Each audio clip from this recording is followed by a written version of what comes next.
word to the world. Subscribe now to the Hot 97 YouTube channel. It's Ebro in the Morning with Laura Stiles and Rosenberg. Say good morning to everybody at the station, Ma. Good morning to everybody at the station. Good morning. Is that Mama Rhymes or Busta Mom? Mama Rhymes. This is Mama Rhymes. Mama Rhymes.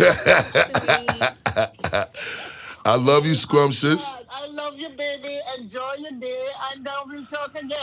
All right, my mom, this woman signed my deal when I was 17. Wow. So if my mom's wasn't with me and she woke up on the wrong side of the bed because I played myself, there probably wouldn't have been a Busta Rhymes. Right. So, Momsy, I love you so much. Beautiful, scrumptious Momsy. I love you. Bye, everyone. Bye. Thank you for your son. Bye, Momsy. I'll call you when I'm done. All righty. Bye-bye. Mwah, mwah, mwah. Bye, Mom. So Bus, with that, and even seeing you at the BET Awards and all of the flowers that you've been getting in appreciation, that you've been able to enjoy in this moment in hip hop 50 history. Yeah. You've been around long enough to know and to see the kind of evolution of the hip hop family, like in a real way, to where we have like Jay-Z and Beyonce and their children. Absolutely. You and your children. Absolutely. Cardi B, Offset being married in public in hip hop. Yeah. Right? That's a significant kind of shift, it's right? super beautiful. And let me tell you something. Like,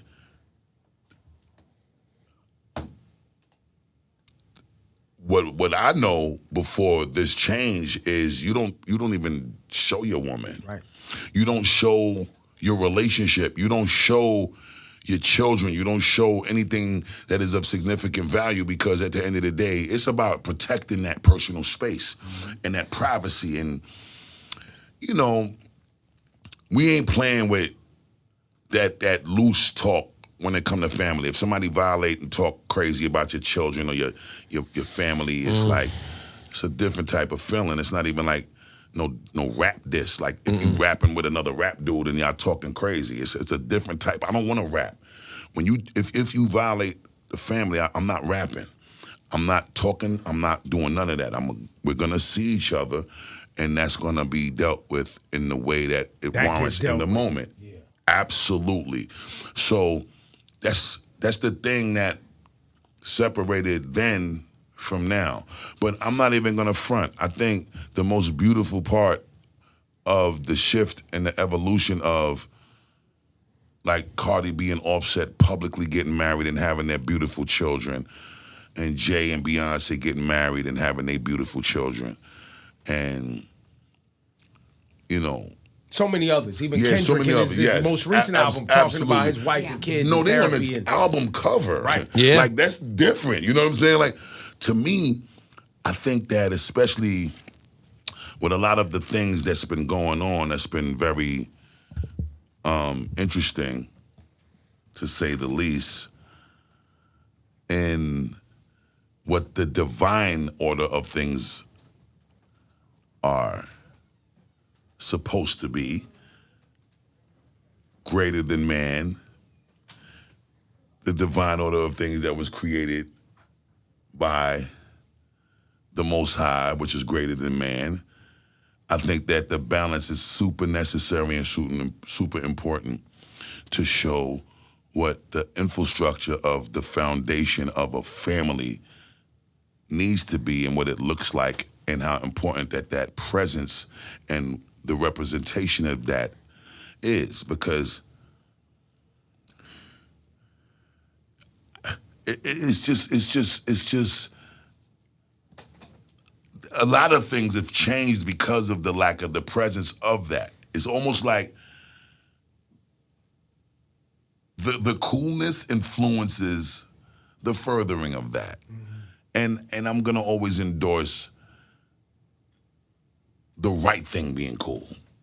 And I'm not saying anything that takes away from anything other than that. I'm just saying I'm pro divine order. Right. So whatever is created in an existence and in a being that's greater than man, you know, you got to respect that if you challenge that, that's something that you got to debate with the creator that's greater than man. Well, and it also just make I think what you're saying too, the representation of family in hip hop means that we're headed in a healthy. Well, it's going to be a better. The next generation will be better healthy. for it. Yes, it's super healthy. The next generation needs the influence. The next generation needs the example.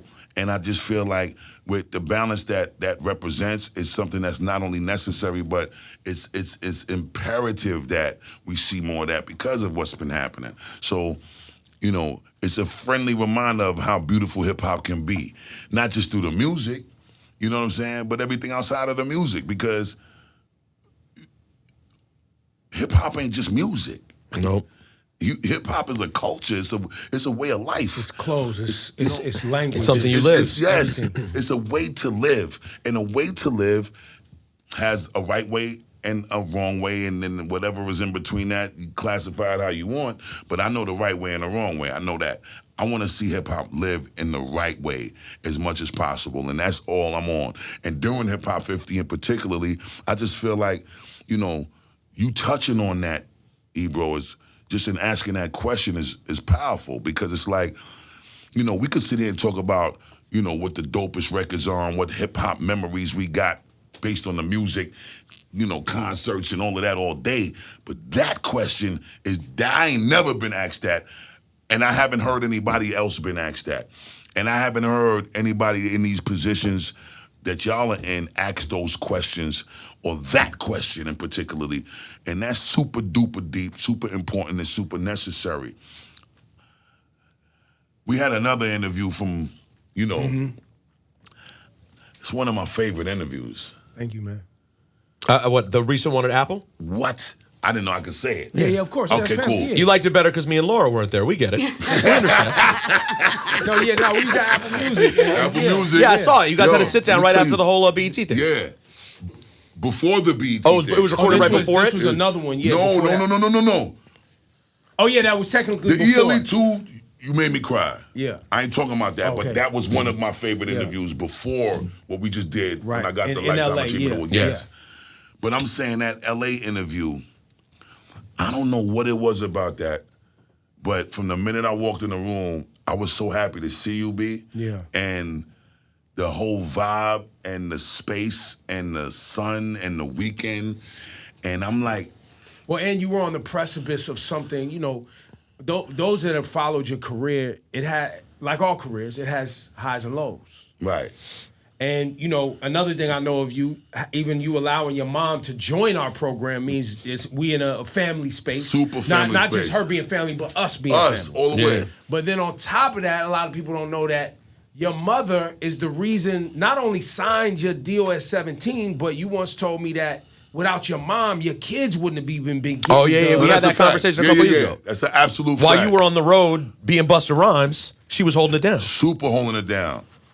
So getting to that, I'm saying by getting to that BET moment, having your health, having your kids, that interview and convo at that weekend, you was on the precipice of winning, getting that award. Right. Like all of the pain, all of the studio nights, night after night, all of the, you know, label this and that's, all of the, everything was coming to a beautiful inflection point. That's so super fact. Right? So it's kind of all coming back to a beautiful space. Absolutely. That maybe you didn't even anticipate being able to get back where you are right now and get the flowers that you're getting right now. Absolutely. When that moment... No, that's so perfect how you just summed it up. Not to No. cut you, Peter. You didn't know you was going to get back. I didn't even know that was going to happen. Right.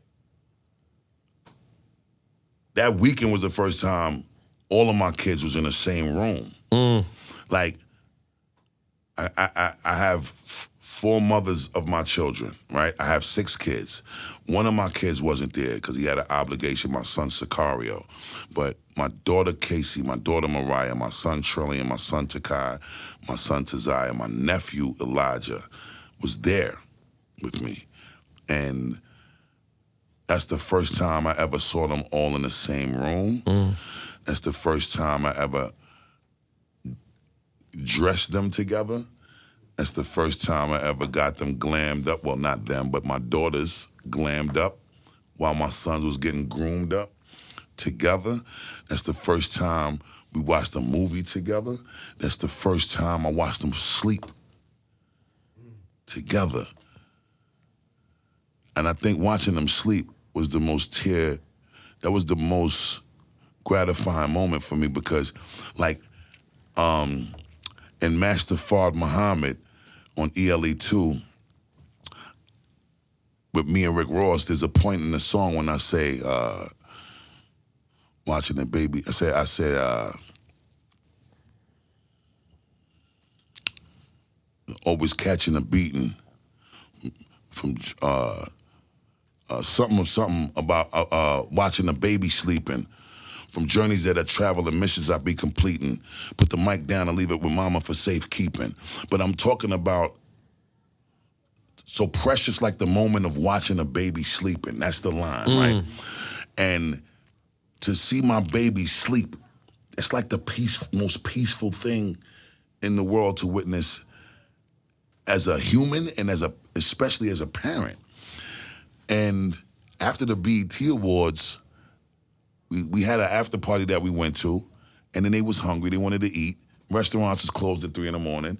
Send my assistants to go get some Mel's Diner. Mel's Diner's closed. It ain't 24 hours no more. They had to find another diner to get the food.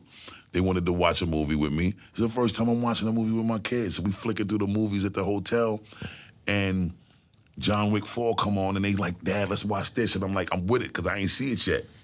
And I'm a John Wick fanatic. I done seen the whole series. And this is the middle of the night after the BET Awards. This is 3:30 in the morning. All right. After the BET Awards and the after party we went to for it. Right. So I already got the Lifetime Achievement Award. I'm already the coolest pops in the world. You're high on life. I'm super duper floating, and I'm like in the illest, in the most incredible space on every level. An artist, a father, a man, executive, is a businessman.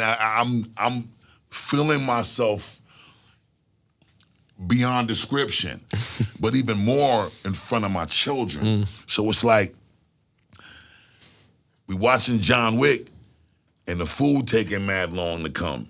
So they start dropping to sleep, and I'm just looking at them, and I'm like, damn, man, I never saw this.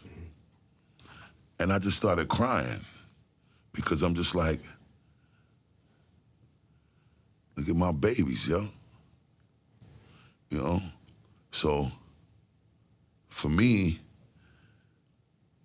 on some proud dad shit, and thinking that everything that I've already experienced that day was the highest moment of my life, I come back to my room and it's no audience now. It's just me and them.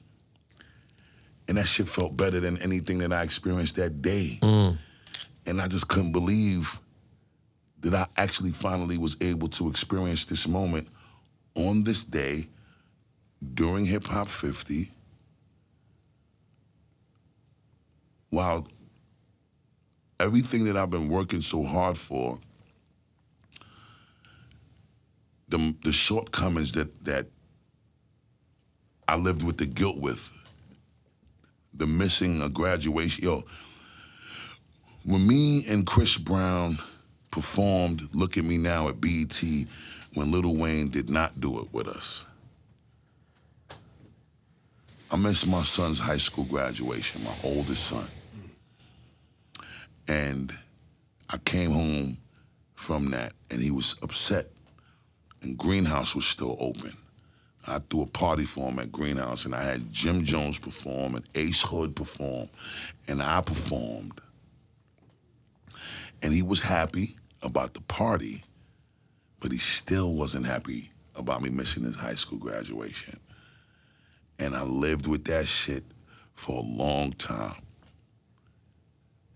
And it didn't matter how much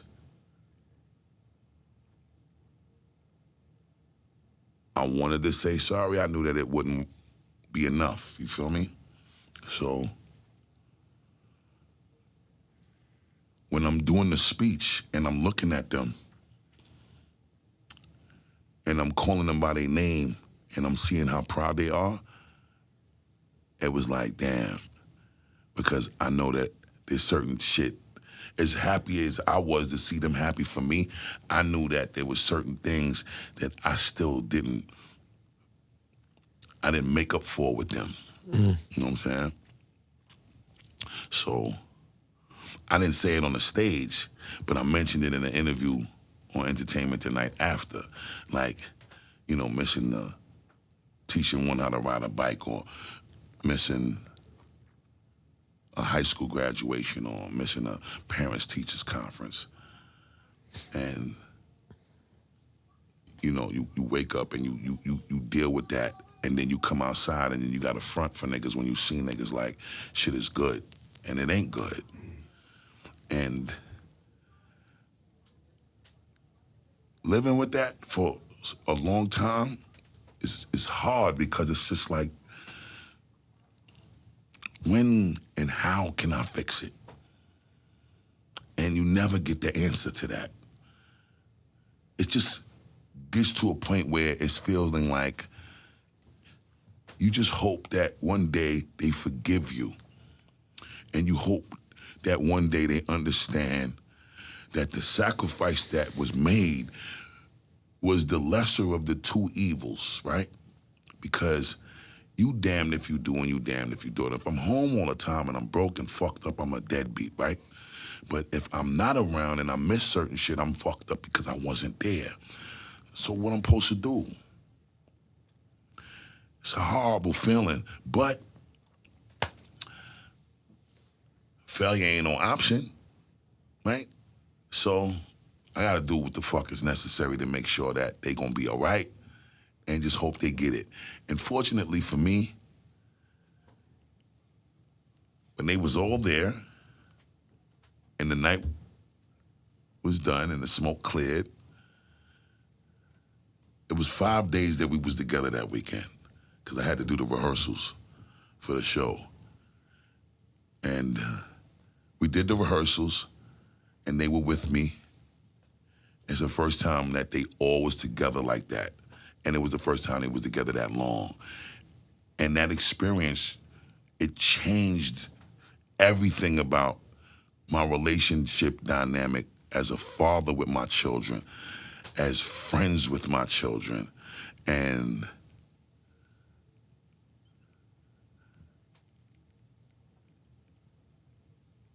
the understanding that I thought they didn't have of me, and the understanding that I needed to have of them. And it's the most rewarding feeling in the fucking world. Like, I'm gonna tell you something. The reason why when I'm talking in these interviews now, they have a different feeling is because I'm happy, man. Mm-hmm. You know what I'm saying? Like, there's a clarity now, you know? And I'm at peace because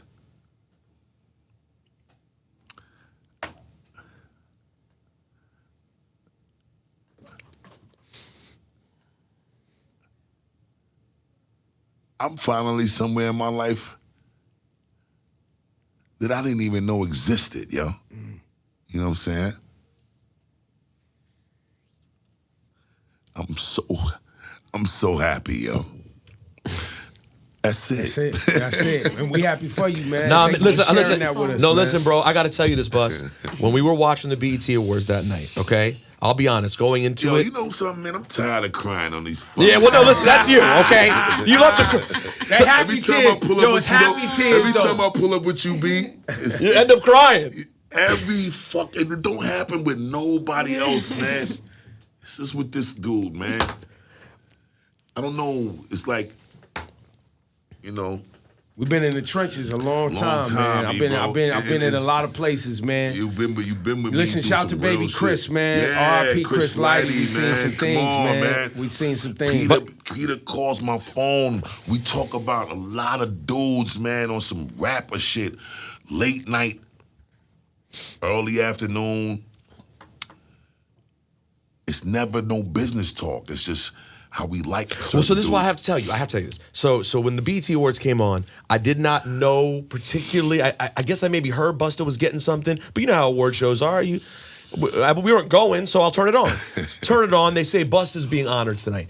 The BET Awards does a masterful job keeping you around the whole night. Coming up, they're naming names. I'm like, oh, so-and-so's coming up. They're naming names. I'm like, they got them on. They're saying Mad Skills. I'm like, Mad Skills gonna be? I gotta watch. So it comes on, and the Busta thing begins, and me and my wife, we're looking at each other like so affected, and she doesn't even know yet the personal relationship I have with you. Right. And then Marlon gets up and starts talking about you. And Marlon described so perfectly the way we all feel about you. The hot breath shit, though, I ain't with that. Fuck you, Marlon. Fuck out of here. But So I keep Tic Tacs in my shit. No, I've never found the breath hot.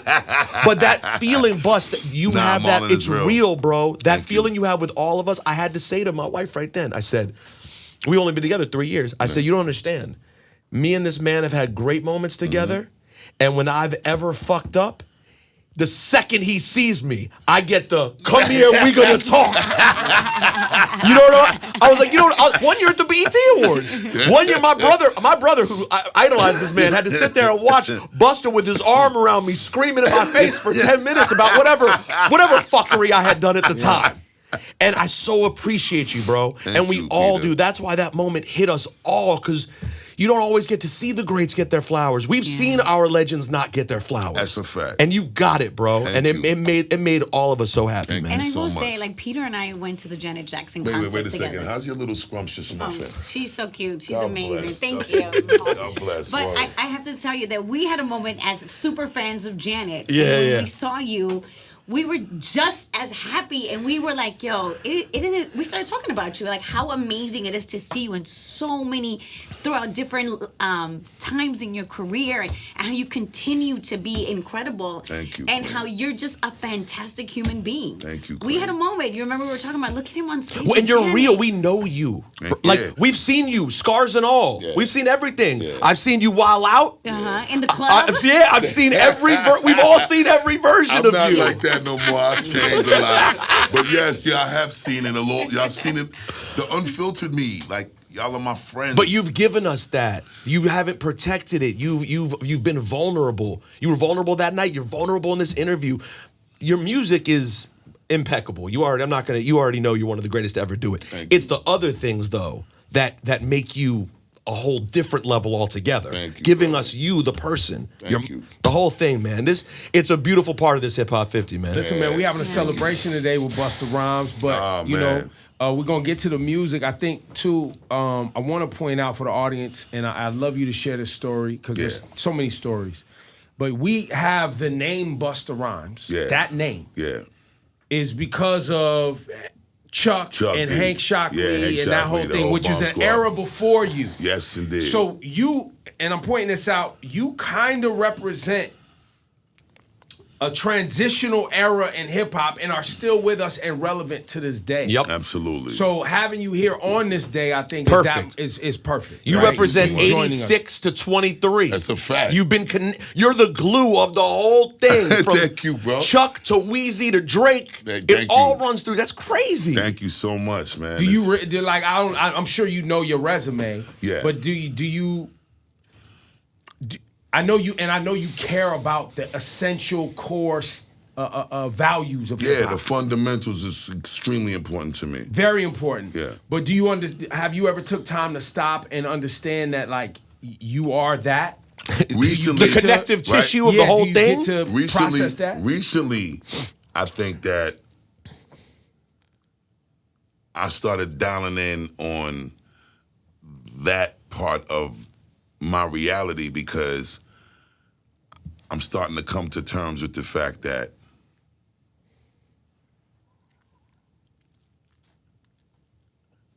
I don't think I got the same amount of years ahead of me, you know what I'm saying?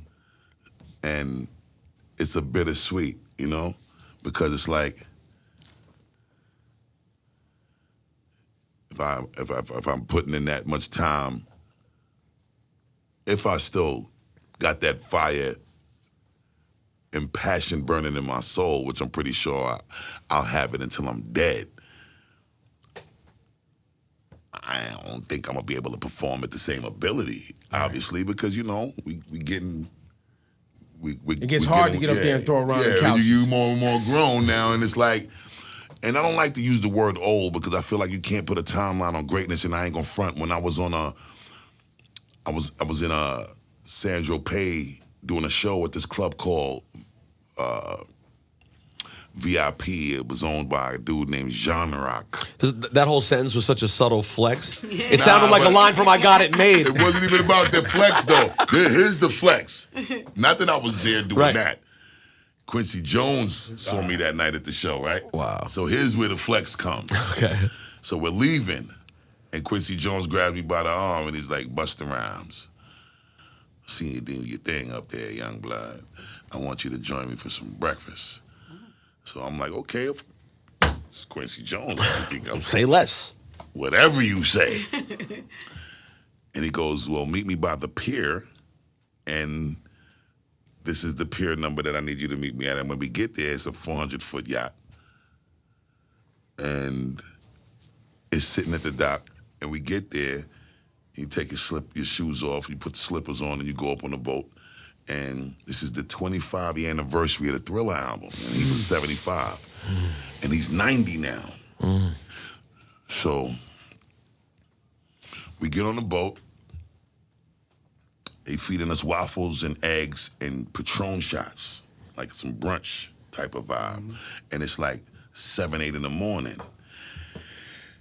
And the day that the 25-year anniversary re-release of Thriller is out, it sells 3 million copies in one day. So 25 years later, 3 million copies. This bag is falling in his lap that he ain't have to lift his finger for 25 years later. And I'm looking at this like this is the most disrespectful shit in the most incredible way that I've ever seen on an unfathomable level that is just the most unfuckwittable shit. So I'm looking at this and he's just chilling. And the seagulls is flying around the boat, making the most ugliest sounds and shit. And I'm looking at him, and he's chilling, and one of his mans is there, 2 of his mans is there, and they just chilling. And me and Dre from Cool and Dre talks to me so much about how Quincy Jones is his mentor that as I'm seeing Quincy Jones, before I approach him, because he was in a conversation, I called Dre, and I'm like, yo, you ain't gonna believe this shit, my nigga. I'm in front of Quincy Jones right now on a 400-foot yacht at the dock in the middle of the Mediterranean, nigga, and I'm in San Tropez, Playboy, and this is what I'm doing. What are you doing? So I'm trying to get him to talk to you, because I know what that would mean to him. It's my brother and my friend, and Cool and Dre is like my brothers. I love them so much. So Quincy Jones is available for a second, and I'm like, yo, Godfather Quincy, I got one of your apprentices that loves you. He's an incredible producer. His name is Dre from Cool and Dre. He's like, well, let me speak to him. So I put him on the phone, and they talk, and I don't know what the dialogue was, but it's just love. And then I get the phone back, and then me and Dre is just celebrating this moment on the phone. And then I said to Quincy, leading to my point, I go,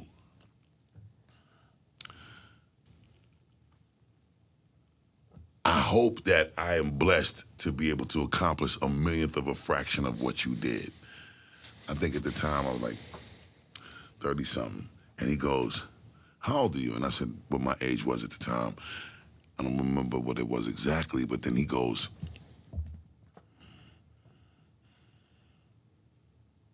you hope to do a millionth of a fraction? Man, you ain't did shit yet, young blood. Man, I ain't produced Thriller until I was 50. And what fucked me up the most about that is that at the time when he did Thriller, which was 80-something. 83. 83, 84. Yeah. So this was 08. This whole thing happened in 08. Yes. He's 50 when he made that in 80-something. And if you look like when you was 35, you look like an old man. in the 80s. Yeah. Oh, 80s 35 was like 60. 35 was 60 in the 80s, right? Yeah. So if you 50 and you made the hottest shit to all the youngins in 80 something, Yep. the range demographically of ass that's being thrown at you from It's insane. at 50 years old, from early 20s chicks, even teeny bopper chicks, 82. all the way to grown women, is inconceivable shit. And I'm sitting here saying to myself, this man telling me I ain't did nothing. And that shit just gave me life because I'm just like, yo, he became his hottest self so many years ahead of me that I ain't even nowhere near that 50-year-old age yet. And I'm putting platinum shit on the wall. So what the fuck am I gonna be doing when I'm 50? Put your hands where my eyes can see. Still moving right now. That's what I'm saying. Coil Ray jumps on that during this 25-year anniversary, which is celebrated this year. That whole album is 25 right now. Wait, so you had a mini version of what you just said Quincy had. This is what I'm Without saying. lifting a finger, Without you lifting got a finger, hot. 25 years later, get all over again. Coil Ray was 1 year old when it came out, yo. Isn't that crazy? That is so crazy. She's 26 now. Put Your Hands she was 1 when it came out in 97. Wow. She uses it 25 years later. She's 26. Coil Ray, I love you so much. I miss you. I'm proud of you. You're beautiful. You're incredible. You're brilliant. You're super talented. And I super feel good and honored to know that I could rock with the generation of MCs and artists and talent after me. Like I was saying at the awards show, I think it's super important that we uplift Yeah. the young new talent because, you know, I'm gonna tell everybody something that maybe they ain't peep, but when Look at Me Now happened, and Chris Brown, I love you, and I'm proud of you, and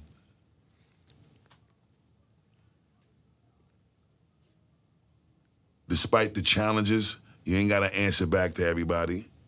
Mm-hmm. Focus on your journey and continue to walk in your purpose, young king. That's another conversation. But what I'm saying is, at the time when he was going through what he was going through, we don't need to get into that. Interestingly, people was acting like they want to touch the young bro with a 10-foot pole. And I thought that it was important that we get next to him and get close to him and give him the guidance and give him the conversations and give him the support. Because when we go through our trouble and our challenges, we need it. The same way. And I was lukewarm. I'm working in Platinum Studio. You know, me and Ebro, we know all too well Platinum Studio. Yeah. Card games, push-up, gambling. You know, me and Ebro, we done had too many off-the-record, super powerful, brotherly vibe sessions that you just do when you are around people where you could just let all the politically correct shit go and just be brutally honest and be human beings. Seeing my brother come through many a nights and be in that energy space. And it made me grow to love him more because this shit that we used to deal with because of the station sometimes made me feel like our relationship would be challenging. Mm-hmm. But then when I saw that balance, it made me grow to love my brother. This is why he get the interviews that make me fucking cry, you piece of shit. Wait, but you were saying you were lukewarm at that time. I'm getting to the point. Okay. So we in Platinum Studio, and I'm mixing a record for an artist that I used to work with. And there's a bunch of artists that was on the record, and we was mixing it. And then in the room next door, Chris Brown and Nelly was in there, and the speakers that was in this room was rattling the shit in my room. I'm like, man, fuck that. I'm going over there to see what's going on in there. I get in the room, and I see Chris Brown speed rapping to Nelly. Nelly is in there, and I'm looking at Chris Brown like, speed rapping, you know what the fuck you doing. Let me show you how to keep the dice rolling when you're doing that thing over there. You don't know what you're doing. And he's like, what'd you just say? And I said, I'm going to show you how to keep the dice rolling when you're doing that thing over there, homie, because you don't know what you're doing with that, bruh. And he's like, I need you to say the same shit, cut me off. I need you to do a speed rap on this same beat, cut me off, and then you just go ape shit on it. And I said, all right, give me the beat. And I go in the room and I do it 2 hours, come back. And then I had this little one section that was a slow section, and he was like, no, could you please keep up with the same speed shit that you was doing for the rest of the round, because there's no slow parts that need to be here. And I'll go back and I make the adjustment and I come back. And that's look at me now. Wow. But the point that I'm trying to make is, while a lot of the elder statesmen might want to talk crazy about the younger artists, you ain't even realizing that same younger artist that you get with might buy you another 5-10 years in this shit off of one song. Absolutely. So with your stupid ass, old-fashioned way of functioning and thinking, the two things that you got to look at, it ain't just about looking at the way you benefit from rocking with a younger artist, but it's also looking at the way that you can guide, mold, and shape the younger artist and give him the jewels that you feel you would like him to have. Maybe he don't do it. Maybe she don't do it the way you want them to do it. But if you stop bitching about what they doing and get next to them, put your arm around them and school them and give them the guidance and give them the jewels, maybe they could take what you doing with their thing that they're doing and combine it and take what you gave them even beyond what you was doing with it. And let them put that smile on your face that you want, instead of being an aggravated, disgruntled old head, because you ain't benefiting in any capacity from that. So it's like, again, you talking shit about the young artists, but then you expect the young artist to listen to you. But the problem is, maybe even the shit you trying to tell the young artist don't look like it's working for you. Because you still might look like the disgruntled nigga that's broke and fucked up and not happy, which is why you so disgruntled. Even if it ain't about the bread, are you happy, homie?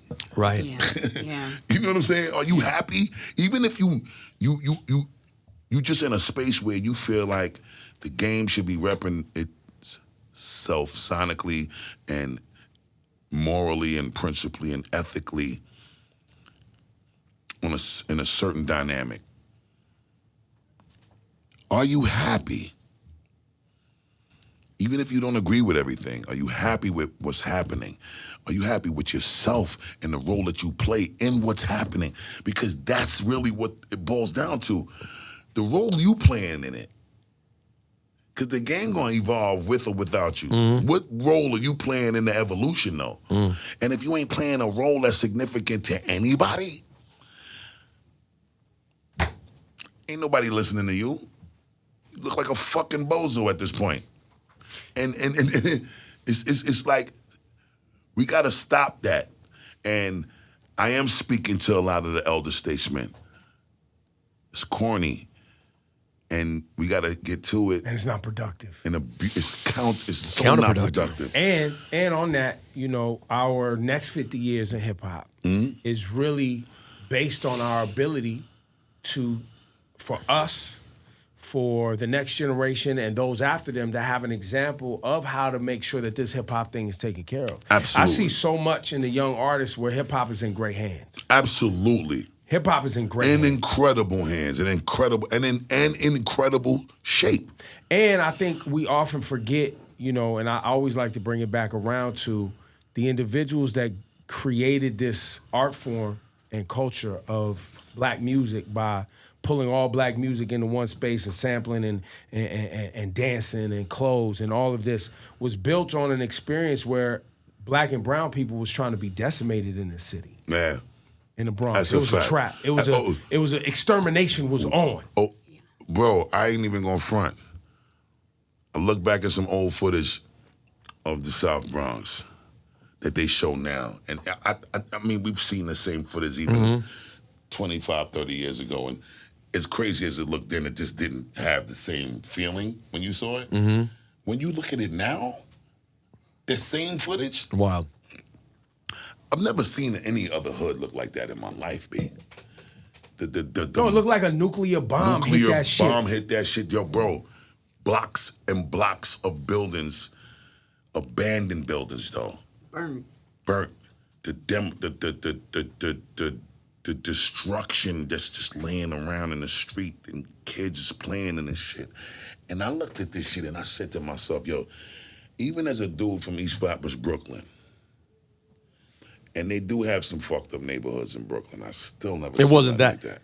Yo, Bun B. No type of. Yeah. In no time frame of Brooklyn have I ever seen that. Rubble Every fucking where. Well, that's bro. what Bun B literally just said. We were doing a Hip Hop 50 thing. He said, when I heard him say broken glass everywhere, he said, I mean, I was in Houston. Broken glass everywhere? Like, what the fuck is going on?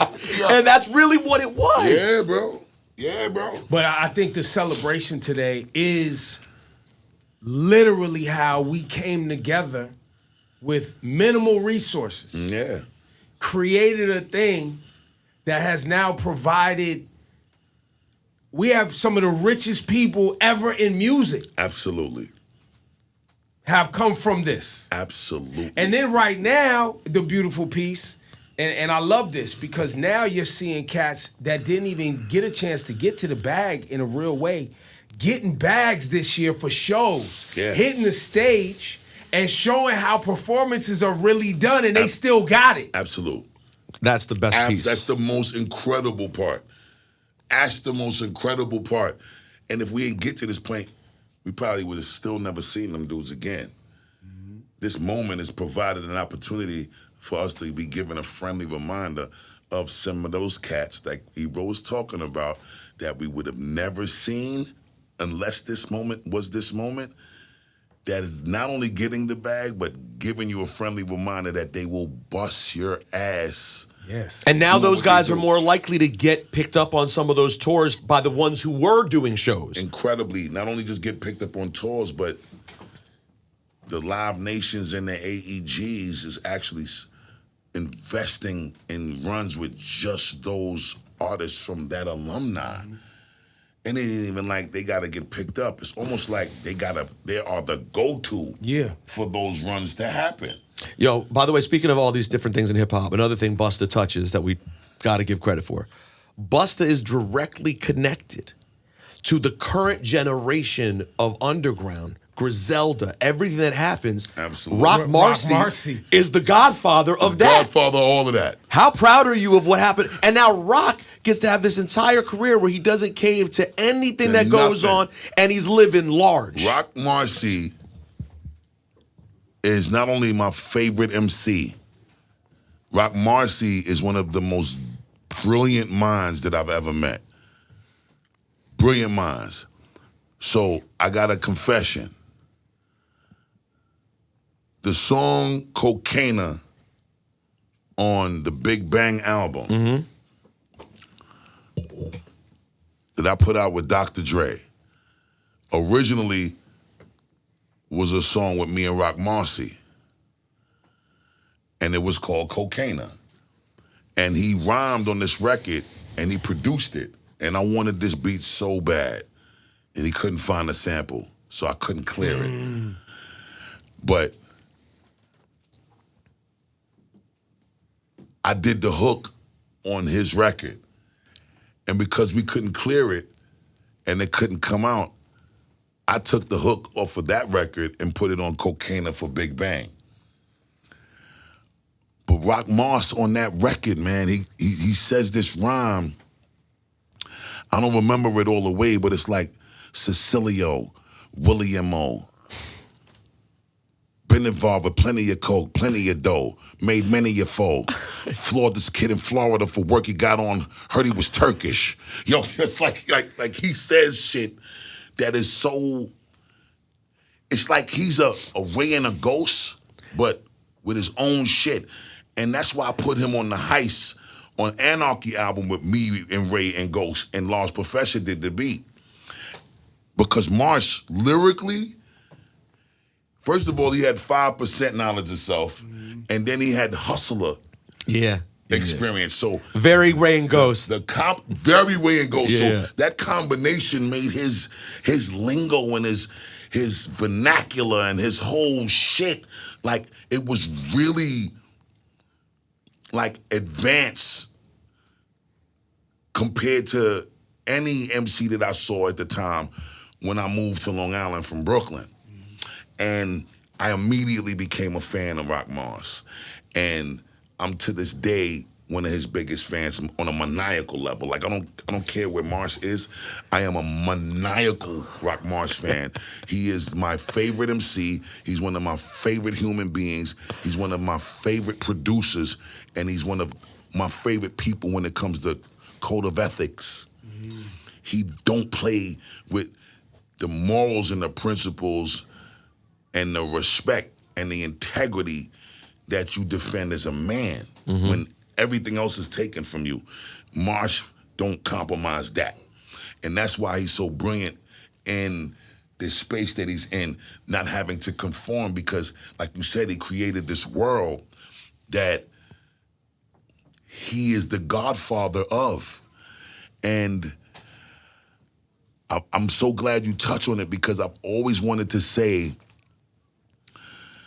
everybody that is in this space, y'all owe it to Roc Marcy to write him a letter and say, thank you, Roc Marcy. You are our father. You are the godfather, and you are, and you know, I ain't trying to discredit anybody, how nice they are. I am a huge fan of a lot of artists that's in this space. But Roc Marciano is the father of all of y'all and all of it. And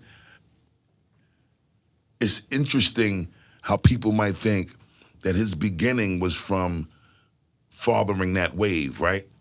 No. No. We're going back to flip mode. Marsh was nice before flip mode. Marsh wasn't even an what original. Year are we talking? How early are we talking about? Marsh wasn't an original flip mode MC. That's why our first flip mode album wasn't no Marsh. Marsh came, and we brought Marsh on when Lord Have Mercy left. Got it. Because I wanted him to be a part of it so much. He didn't even want to do it. That's Marsh. He just loved me and rocked with me. But Marsh was always on his own time. And Marsh, like, let me just sum it up. Marsh is on the Anarchy album, and the Anarchy album came out in 99. It's a platinum album from over 20 years ago. Yeah, 24 years ago. This is what I'm trying to explain to you. So if Marsh started his run, like, Marshberg is about 12 years old. Yeah. Right? Right. Marshberg, his first solo album is 10, 11 years old. Yep. Right? 10, 11 years after Anarchy. Anarchy album. So please, let's put this in perspective. Whoever thought that they was leading the charge with the Marsh wave, false, my nigga. False. Matter of fact, you played this song right now. Yeah, right up there. Here, I got you. Yeah. If you think that if you think Congratulations. that you played yourself. If you think that you run anything with that space, Marsh learned from the greats that was the real underground MCs, and you know he took from all of that, and he's a part of that cloth and that fabric. And he took that and never left it or abandoned that ship. So, you know, I could sit here and sing Roc Marsh praise for the next 35, 45 minutes. But, you know, I think I've been long-winded enough. But everybody just knows if there is a round of applause that we can give Roc Marsh, I just want to give it to Roc Marsh. How about air horn? Try to give him a flex bomb. Flex bomb, air horns. We're going to give it up to Roc Marsh as we celebrate Hip Hop 50, because Roc Marsh is one of those oracles. Carved out our own lane. He carved it out. Carved it out. Carved it out. And he's the oracle of that space. He's the motherfucker you got to pull up to, sit on a bench, get the cookie, get the answers, and then go back in the matrix and try to figure it out. That's Marsh. Boom. There you go. Roc Marsh. Busta Rhymes, before we wrap today, we're giving thanks to hip hop. Yes. That's what it's just a thankful situation. Absolutely. I made jokes earlier this morning, you know, because hip-hop fans going to find something to be upset about. Right. That's just what it is. Somebody going to be mad about something. Something ain't done right. It's always something. But if we could just focus on the fact that we still here. Yeah. Like Chris said, we will be here forever. Forever. And ever and ever. Yeah. And ever and ever. KRS, I love you and I salute you, Can you believe he also said 50 years down the line, when we start this, we going to be the old school artists. That's so crazy. 50 years down we're basically that there. That is so crazy. Yeah. When he said that, And we here now, and it's so crazy because that alumni don't necessarily feel old. You feel timeless. There you go. Especially KRS. You see him on the stage. Feel timeless, Yo, KRS live? Nah, it's disrespect. It's disrespectful when he pull up. Party done, dance all done. Well, everyone says that about you. Yeah, because I got it from like him, and I got it from Chuck D, and I got it from Dougie Fresh, and I got it from Cold Crush Brothers. You know, Kaz was like a dude that I feel like I was his child. You know what I'm saying? Grandmaster Kaz was the guy, I ain't gonna lie, leaders took their whole shit from Cold Crush. I'm being honest. And the ingredients from all of those dudes is exactly what, to this day, even as a solo artist, I still spit and group my ad-libs up like I'm 5 niggas in one crew, and I still do the same shit we did as leaders, because those dudes as our fathers was a foundation that the way they did things routine-wise, it was something that never failed. And I don't care what era that I've been in, I never deviated from it, so I don't fix what ain't broke. It's always worked for me. You know what I'm saying? And it's, again, a testament to what I was saying earlier about the old heads don't need to be, the elder statesmen don't need to be mad at the youngins. Just put your arm around them, give them the shit that you want them to have, let them take their shit, combine it with your shit, and turn it into something that supersedes even what you thought you could have did with your own shit. That's what hip-hop is anyway. But that's what I'm saying. That's what the whole thing is. And that's what I did. I took what Cold Crush did, and I evolved all of it, but I still keep it as the foundation and just add floors to the skyscraper. That same skyscraper is standing on the same foundation it was built on. It just got new floors. So if you want new scenery, nigga, let's just add a couple fucking new floors, take the elevator up to the penthouses that we gonna add on top of the penthouses, on top of those penthouses. But we're not gonna demolition the building because the foundation is standing on a solid. That's a great point. You know what I'm saying? And my thing is, at the end of the day, you know, the foundation that my growth and evolution continued from, which is Cold Crush, which is Run DMC L and Treacherous 3 and Crash Crew and Chuck D and PE, and all of that is what has allowed me to continue to be, this many years later, able to sit up here and have these conversations and be blessed by the grace of the Most High to get my flowers from y'all and be able to share this dialogue in a way that is history, but still right now in the present, and that talk about what the tomorrow can be and hopefully will be. And God willing, we live to see this and experience it and have this conversation in another 5-10 years. Like, oh, it's gotta be. It's gonna be. Because, you know, Busta, first, thank you. Thank you for sharing. And especially on this day, bro, this is meaningful to have you today. Thank you so much. It's amazing, man. Yeah, man. Thank you, It's a blessing. And I think we all collectively thank you, hip hop. Whoa. Happy birthday. Thank you. Happy birthday, hip hop. Yeah, there you go. Whoa. Whoa. And the whole thing starts with individuals, human beings coming together to find joy. Real talk. That's the whole thing starts there. Real talk. And I think that our success, if we always remind ourselves that that's how we even got this far, was we were seeking joy, we were seeking to share, we were seeking to gather, we were seeking to celebrate, tell our stories, keep culture alive. Like, that's how the whole thing starts. That's a fact. If we just keep that, we gonna be here. That's a fact. Forever. Be here. Forever and ever. Forever and ever. Forever and ever. Forever and ever. We will be here forever. That's it. Busta Rhymes.